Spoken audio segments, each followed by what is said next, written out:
Students, ये video isothermal process की है। आइसोथर्मल का प्रोसेस का मतलब है टेम्परेचर कांस्टेंट। Temperature constant. और हम जैसा पढ़ते आए कि टेम्परेचर कांस्टेंट तो हीट का फ्लो नहीं होगा। हीट का फ्लो नहीं होगा। लेकिन यहाँ पर एक बात है कि टेम्परेचर कांस्टेंट मतलब प्रोसेस में टेम्परेचर कांस्टेंट रहना चाहिए। प्रोसेस में टेम्परेचर को कांस्टेंट रखने के लिए सिस्टम को सराउंडिंग से हीट को लेना पड़ेगा और सराउंडिंग को हीट देना पड़ेगा। तो एक्चुअली हम ये नहीं कह सकते कि हीट का एक्सचेंज नहीं होगा। हीट का एक्सचेंज होगा। इंटरनल एनर्जी जो है वो यहाँ पर चेंज नहीं होगी, क्योंकि इंटरनल एनर्जी जो है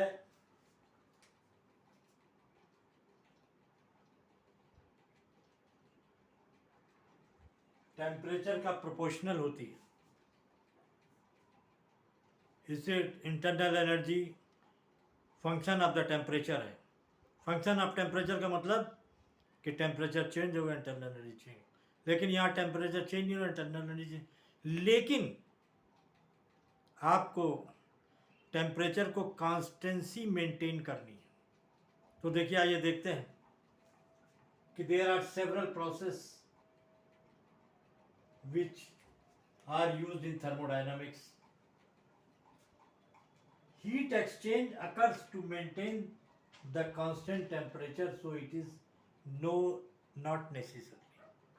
ये अवश्य नहीं है कि हीट का एक्सचेंज ना हो। हीट का एक्सचेंज होगा, maintain the temperature. According to first law of thermodynamics, heat always absorbed और release by the system.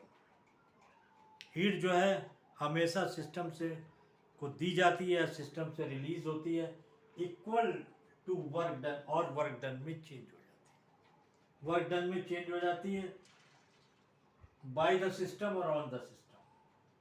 So change in isothermal internal energy zero रहता है। इंटरनल एनर्जी का चेंज जीरो रहता है। सो डब्ल्यू बराबर W Q बराबर W हो जाता है। means heat absorbed is converted into work done and system is released as heat. जब सिस्टम वर्क करेगा तो हीट रिलीज होगी। सिस्टम पर जब काम किया जाएगा तो हीट रिलीज, और जब सिस्टम वर्क करेगा तो हीट को एब्जॉर्ब करेगा। हीट को एब्जॉर्ब करेगा। In isothermal process temperature of the system remain constant even as variable like pressure and volume. Volume और प्रेशर तो चेंज होते हैं, लेकिन टेम्परेचर कांस्टेंट रहता है। टेम्परेचर चेंज नहीं होता है। तो दो ही चीज़ है यहाँ पर आप देख रहे हैं, गैस का एक्सपेंशन होता है या गैस का कंप्रेशन होता है। गैस का एक्सपेंशन होगा तो क्या है कि when the system expand the system works to maintain the constant temperature, system must absorb equal amount of heat from its. System को जो है सराउंडिंग से हीट लेनी चाहिए to maintain the temperature, to maintain the constant temperature. और जब compression होता है तो when the system compress the work done on the system, work system पर यहाँ पर देखिए वर्क किया जा रहा है। सो to maintain constant temperature, system must release equal amount of energy to the surrounding. तो system equal amount of the energy जो है वो रिलीज करेगा। तो आइए आगे देखते हैं।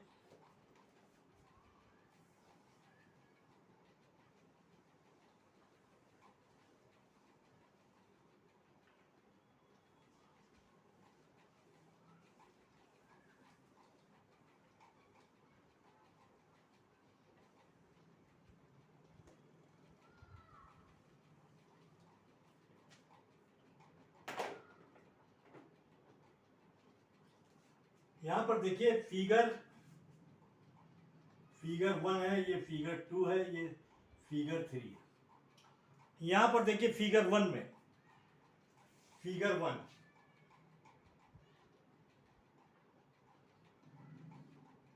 सिस्टम वर्क कर रहा है, system is working, system is working,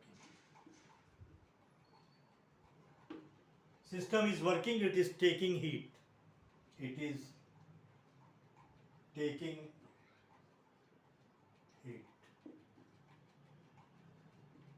it is taking heat। Third figure में, figure number 3, in figure 3 on system, piston को हम प्रेस कर रहे हैं, सिस्टम को हम प्रेस कर रहे हैं। On the system work is done, work is done, work is done, so it is releasing energy. So system is releasing heat, system is releasing heat. यहाँ पर सिस्टम हीट को रिलीज कर रहा है। मैंने जैसा बताया है आपको कि डेल्टा यू डेल्टा टी के प्रोपोर्शनल है। जब यहाँ पर सारी हीट, जब टेम्परेचर कांस्टेंट है तो सारी हीट जो है वर्क में चेंज हो जा रही है। तो एक फर्स्ट लॉ ऑफ थर्मोडायनामिक्स जो है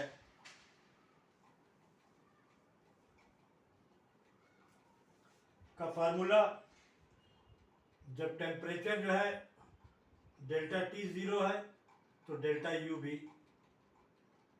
0 होगा। According to first law of thermodynamics, first law of thermodynamics, delta U Q plus W, Q plus W. और देखिए यहाँ पर जब ये डेल्टा यू 0 हो जाएगा तो ये पोजीशन हो जाएगी। अब ये देखिए यहाँ पर हीट वर्क में चेंज हो रही है। Figure number 1, figure number 1, heat जो है वर्क में चेंज हो रही है। फिगर 3 में वर्क जो है हीट में चेंज हो रहा है। इन फिगर चेंज हो रहा है। तो ये मिसकंसेप्शन छोड़ दीजिए, मिसकंसेप्शन न रखिएगा कि हीट का एक्सचेंज नहीं होता। हीट का एक्सचेंज आइसोथर्मल प्रोसेस में होता है। ये मिसकंसेप्शन है आपका, मिसकंसेप्शन न रखिएगा दिमाग में। हीट का एक्सचेंज होता है to maintain the temperature. Heat exchange occurs